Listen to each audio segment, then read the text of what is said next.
Hi, it's James Hayden here. Normally we talk about that conversation, the process to get an organization to buy. Today, I'm going to discuss sales leadership. So for those of you that lead sales organizations, if you've got an optimum team, you're producing all the revenue you want, everybody on the team is a top performer, doing exactly what you would like, then you don't need to listen to this video. If you are looking to optimize your sales team and organization, this is the video for you. I was brought into one organization that was looking to sell the company to capitalize the organization for the founders. And that company assigned me to take over the poorest performing division in the company. And they had consistently, out of 4 divisions in the company, been 4 of 4 for 5 years in a row, had a losing attitude about what they needed to do. The founders of the organization told the salespeople they needed to be consultants. Hence, they were not focused on generating revenue. I went out, I met with all 32 salespeople on that team. What I concluded was they're going in for a cup of coffee, they're having a nice conversation with clients and potential clients. Maybe some revenue came out of it, but their focus was not on revenue. It was consulting, making the business better without realizing that their job was in revenue generation. So, first meeting when we all got together, the team said, hey, you're the new leader of our organization. What are your expectations of us? And I said, here's what I saw.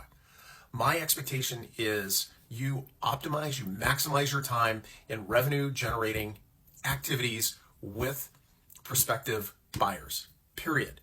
Your job is optimizing your time in front of potential buyers of our company's business.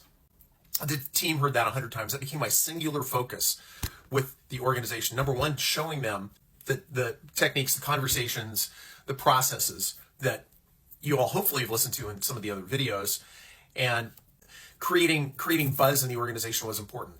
Getting them focused with a singular focus, so I should say there's complete clarity in what they needed to do to accomplish their objective, then reinforcing that message, getting them to the mindset where they were not thinking of being low revenue producers. They were high revenue producers. They're winners.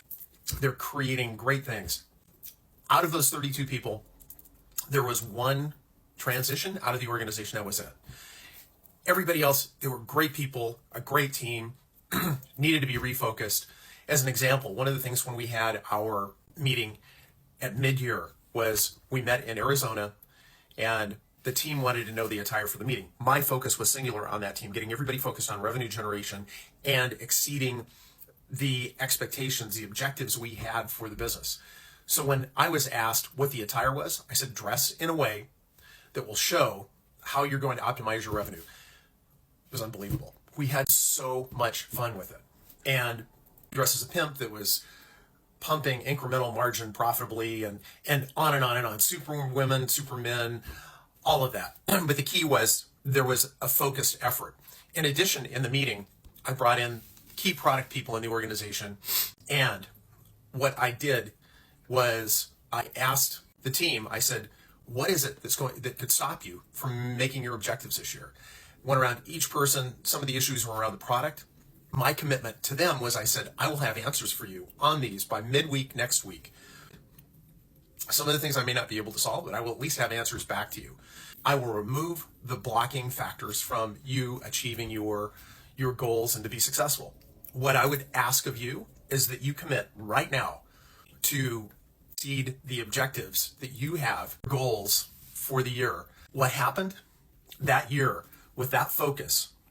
That team who'd been 4 out of 4 divisions in that company became number 1 at the end of the year, which was great. We accomplished our objective. But the key is focus, clarity of your messaging, and get a clear understanding in the organization.